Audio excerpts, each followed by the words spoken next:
DK Sinha this side, markets are moving higher. S&P 500, Nasdaq, both showing strength.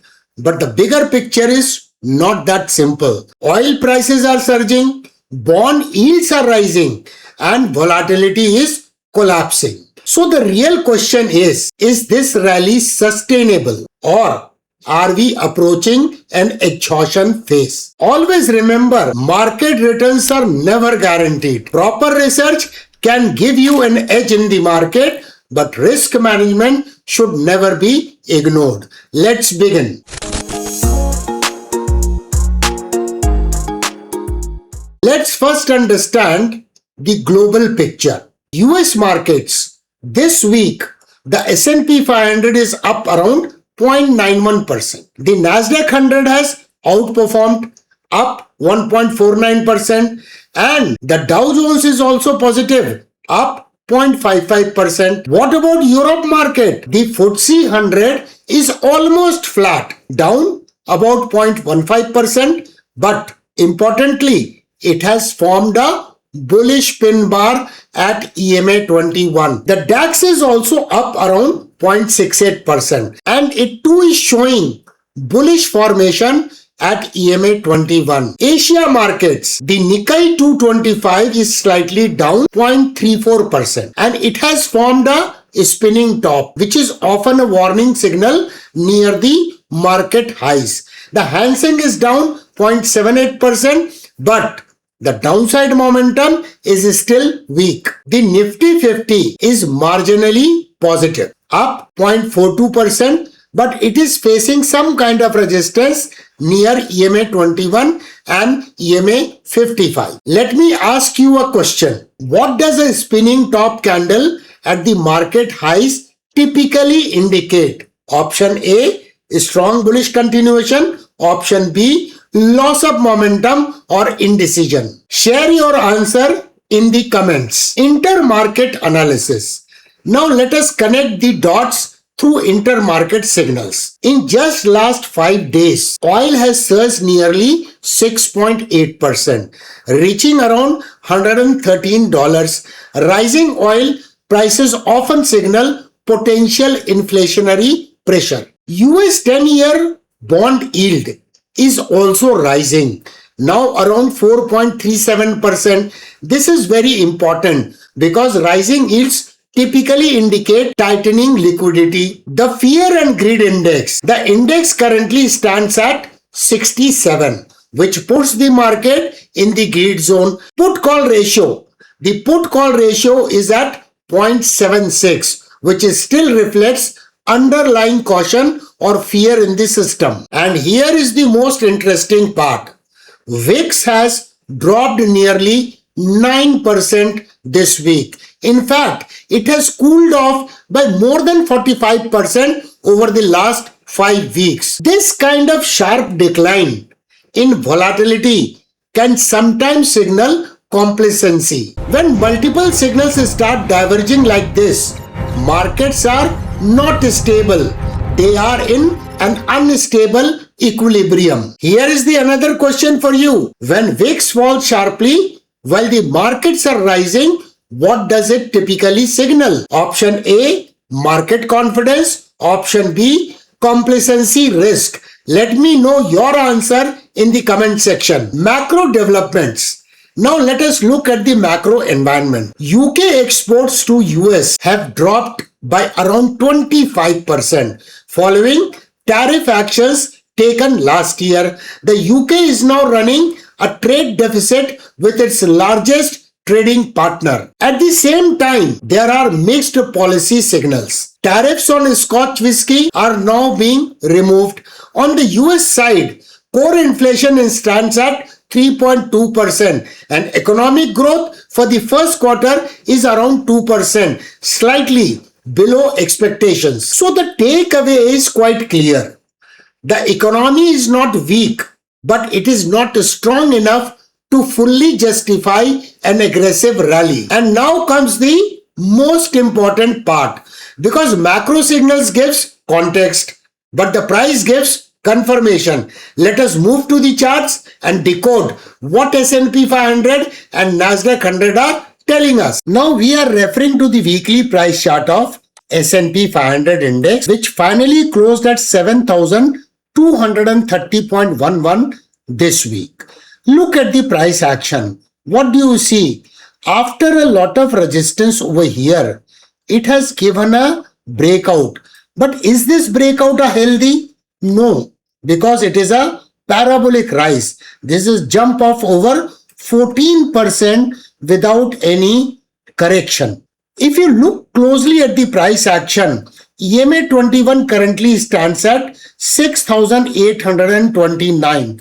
What does it mean? That the price is quite overextended and far away from EMA 21. So even if we consider this area to be the very important support area, which is a psychological support also, because it is 7,000 level, which probably if the correction starts, it may take support over here. Look at the price action in last 2 weeks. Do you see some kind of momentum? Earlier 3 weeks the candle size was quite larger, but there is a reduced size of the candlestick. It itself indicates the loss of upside momentum. Is it reaching to the resistance level? Look at this trend line. Price has taken resistance here, resistance, multiple resistance can be seen, and it is almost not touching to this resistance area. So even if it gives a breakout of this rising trend line, price is already too much overextended, so there will be correction and this may act as a support. Another possibility is that in the coming week, we might see some kind of correction. I would not say correction, some kind of pullback may start in S&P 500. So where could be the potential demand area or support zone? You see the number of price rejection over here. That level comes at around 7,000, and then you see the price rejection finally, which ultimately culminated into a major correction. That level comes at 6,946. So we can say 6,946 to 7,000 level is an important demand area. Now look at the daily price chart. During the last trading session, what has happened? It already formed the shooting star from the resistance area. Now this is very important price action because here very small body candlestick pattern can be seen. So this could be the potential intermittent support at around 7,100 level, considering the price action over here. Let us look at the momentum indicator also. Can you see here? Price has made higher highs, but there is a clear bearish divergence on RSI, clear cut indication of a loss of upside momentum. Here too you can see the MACD, where you can find the histogram size is reducing. What does it indicate? The loss of upside momentum. Now carefully watch, I am drawing a support line.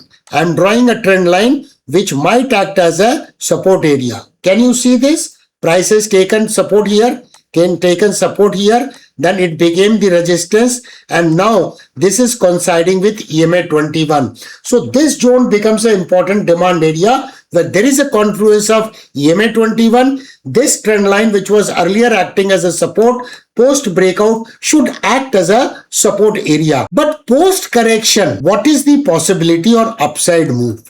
If I measure this kind of structure, which is a rounding kind of pattern, and there is a breakout over here, the level comes around 7,400 to 7,500 zone. Now this is the price chart of Nasdaq 100 in weekly time frame, which has closed at 27,710.36. Here some price action is looking stronger than S&P 500. Why I am saying so? Because the candlestick size is not that small what we have observed in S&P 500.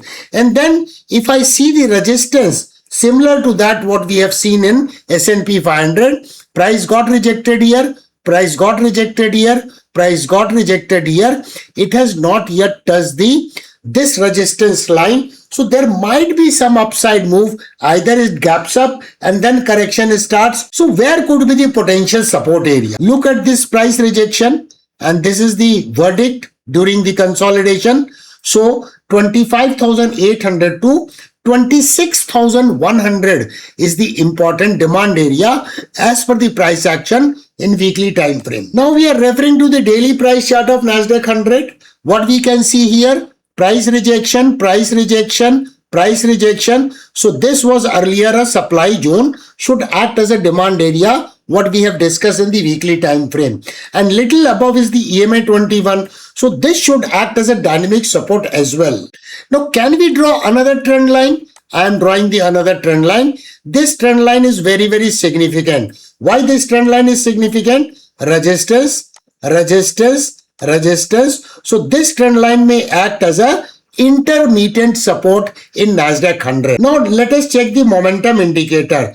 Here too there is a lack of upside momentum, which is clearly evident from RSI, because here the market structure is higher highs while RSI is not confirming to that.